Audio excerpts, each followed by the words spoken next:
گھر برباد ہو رہا ہے، کس کا گھر اجڑ رہا ہے، موت یہ نہیں دیکھتی کس کی بیوی بیوہ ہو رہی ہے، کس کا بچہ یتیم ہو رہا ہے، موت یہ نہیں دیکھتی کہ کس کا جوان بیٹا اس دنیا سے جا رہا ہے، موت یہ نہیں دیکھتی کہ کس کی ماں، کس کا بچہ، کس کا والد، کس کا باپ اس دنیا سے جا رہا ہے۔ اللهم صل على سيدنا محمد وعلى آل سيدنا محمد واصحاب سيدنا محمد مبارک وسلم۔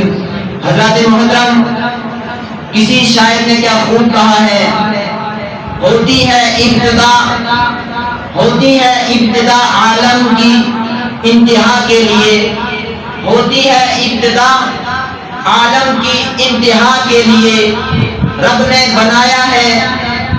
بنایا جس سے بس وہ ہے فنا کے لیے، رب نے بنایا جسے بس وہ ہے فنا کے لیے، آگاہ اپنی موت سے کوئی بشر نہیں، سامان 100 برس کا ہے پل کی خبر نہیں۔ حضرات محترم، خطبہ مسنونہ کے بعد میں نے جس آیت کریمہ کی تلاوت کرنے کا شرف حاصل کیا، رب تبارک و تعالیٰ قرآن مقدس میں ارشاد فرماتا ہے کل نفس ذائقۃ الموت، بے شک ہر جاندار چیز کو موت کا ذائقہ چکھنا ہے، یعنی ہر نفس کو موت کا ذائقہ، موت کا مزہ چکھنا ہے۔ آج اس جمعۃ المبارک کے موقع پر میں چند منٹ کے لیے آپ کے سامنے حاضر ہوا ہوں، اس کے بعد استاد العلماء، استاد محترم حضرت علامہ مولانا مفتی لیاقت علی نعیمی صاحب کا آپ خطاب سماعت فرمائیں گے۔ بس چند منٹ کے لیے میں کچھ موت کے تعلق سے گفتگو کرنے کی کوشش کروں گا، تاکہ ہم نے جو زندگی جینے کا ماحول بنا کے رکھا ہے اس سے بیزار ہونے کی اور بیزار کرنے کی کوشش کروں گا انشاءاللہ۔ تو رب تبارک و تعالیٰ قرآن مقدس میں ارشاد فرماتا ہے کل نفس ذائقۃ الموت، یعنی ہر نفس کو موت کا مزہ چکھنا ہے۔ حضرات محترم، رب تبارک و تعالیٰ کا احسان عظیم ہے کہ اس نے ہم سب کو زندگی عطا فرمائی، دنیا میں بھیجا اور اپنا عرفان عطا فرمایا، پھر وہی رب کریم ایک دن ہم سب کو یہاں سے اپنی بارگاہ میں بلوا لے گا۔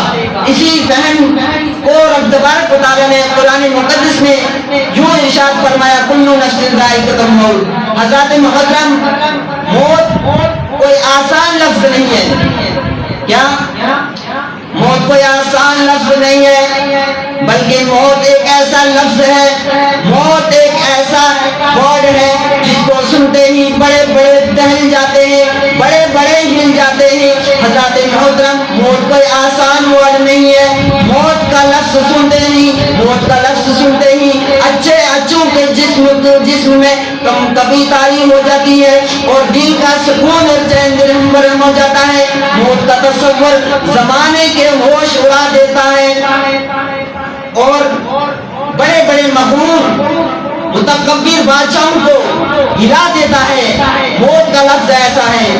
حضرات محترم، موت یہ نہیں دیکھتی کہ کس کا گھر برباد ہو رہا ہے، کس کا گھر اجڑ رہا ہے، موت یہ نہیں دیکھتی کس کی بیوی بیوہ ہو رہی ہے، کس کا بچہ یتیم ہو رہا ہے، موت یہ نہیں دیکھتی کہ کس کا جوان بیٹا اس دنیا سے جا رہا ہے، موت یہ نہیں دیکھتی کہ کس کی ماں، کس کا بچہ، کس کا والد، کس کا باپ اس دنیا سے جا رہا ہے۔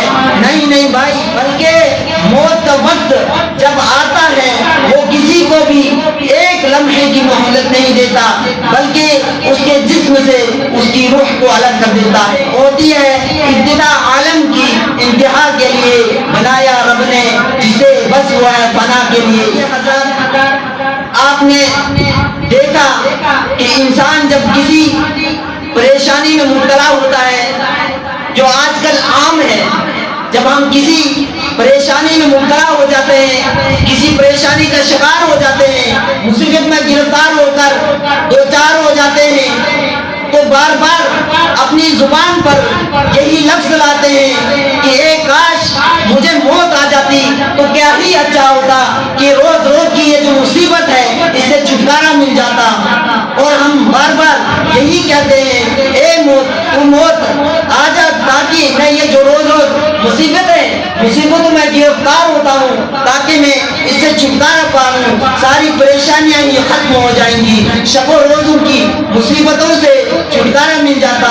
اور میرا خیال یہ ہے کہ اس میں سب سے زیادہ جو ملوث ہے وہ ہماری مائیں اور بہنیں ہیں، کیونکہ جب انہیں غصہ آتا ہے تو ڈر خوف سب بھول جاتی ہیں اور جو منہ میں آتا ہے سب بولنا شروع کر دیتی ہے. چنانچہ اسی طرح ایک واقعہ ہے.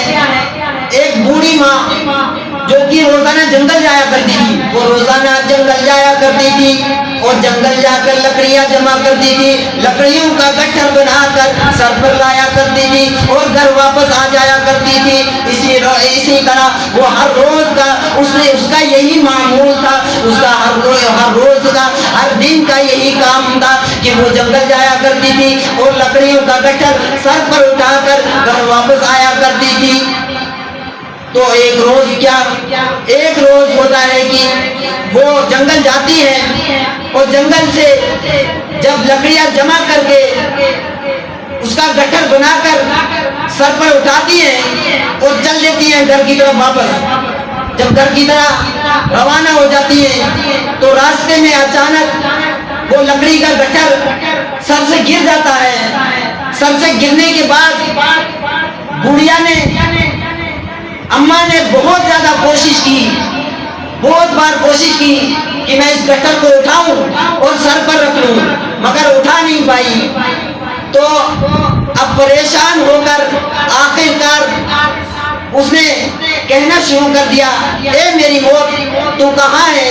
اگر تو آ جاتی تو روز کی مصیبت سے مجھے آزادی مل جاتی، روز کی تکلیف سے مجھے چھٹکارا مل جاتا.